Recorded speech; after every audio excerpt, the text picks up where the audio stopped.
আসসালামু আলাইকুম। আমরা জানবো অতি গুরুত্বপূর্ণ আন্তর্জাতিক বিষয়গুলির সাম্প্রতিক প্রশ্ন এবং উত্তর। চ্যানেলটি সাবস্ক্রাইব করে সাথে থাকুন। কার্বন নিঃসরণ কমাতে ভুটানের নেতৃত্বে গঠিত জলবায়ু পরিবর্তন বিষয়ক নতুন ফোরামের নাম হচ্ছে G0। এটি গঠিত হয় 13 নভেম্বর 2024 সালে। জলবায়ু পরিবর্তন বিষয়ক নতুন ফোরাম G0 কতটি দেশ নিয়ে গঠিত হয়? 4টি দেশ: ভুটান, মাদাগাস্কার, সুরিনাম ও পানামা। এই দেশগুলোর কার্বন নিঃসরণের হার ঋণাত্মক। 11 থেকে 12 নভেম্বর 2024 তারিখে আজারবাইজানের বাকুতে অনুষ্ঠিত COP29 সম্মেলন জলবায়ু পরিবর্তন মোকাবেলা নতুন করে কোন ফান্ড গঠিত হয়? ক্লাইমেট ফাইন্যান্স অ্যাকশন ফান্ড অর্থাৎ CFAF। এই ফান্ডের মাধ্যমে জীবাশ্ম জ্বালানি উৎপাদনকারী দেশ ও কোম্পানিগুলোর কাছ থেকে বার্ষিক $1 বিলিয়ন সহায়তা চাওয়া হয়েছে। কোম্পানিগুলোর থেকে বার্ষিক $1 বিলিয়ন সহায়তা চাওয়া হয়েছে। ভিডিওটি খুবই গুরুত্বপূর্ণ, সম্পূর্ণ ভিডিওটি দেখতে থাকুন, ইনশাআল্লাহ কাজে দিবে। ভারতের প্রথম সৌর পর্যবেক্ষণকারী মহাকাশযানের নাম আদিত্য L1। চীনের সবচেয়ে শক্তিশালী রকেটের নাম গ্র্যাভিটি-1।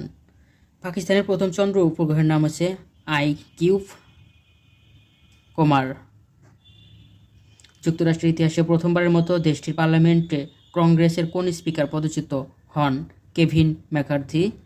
ডোনাল্ড ট্রাম্প দ্বিতীয় মেয়াদে প্রেসিডেন্ট হিসেবে নির্বাচিত হলে যেসব নীতি গ্রহণ করার প্রতিশ্রুতি দিয়েছে তার সংকলিত পূর্ণাঙ্গ রূপের শিরোনাম হচ্ছে প্রজেক্ট 2025। 2024 সালে ইউরোপীয় কমিশন কোন শহরকে ইউরোপের সবুজ রাজধানী হিসেবে স্বীকৃতি দেয়? স্পেনের শহর ভ্যালেন্সিয়া। 2024 সালে ওয়ার্ল্ড বুক ক্যাপিটাল হিসেবে যে স্থানটি নির্বাচিত হয়েছে সেটা হচ্ছে স্ট্রাসবার্গ, ফ্রান্স।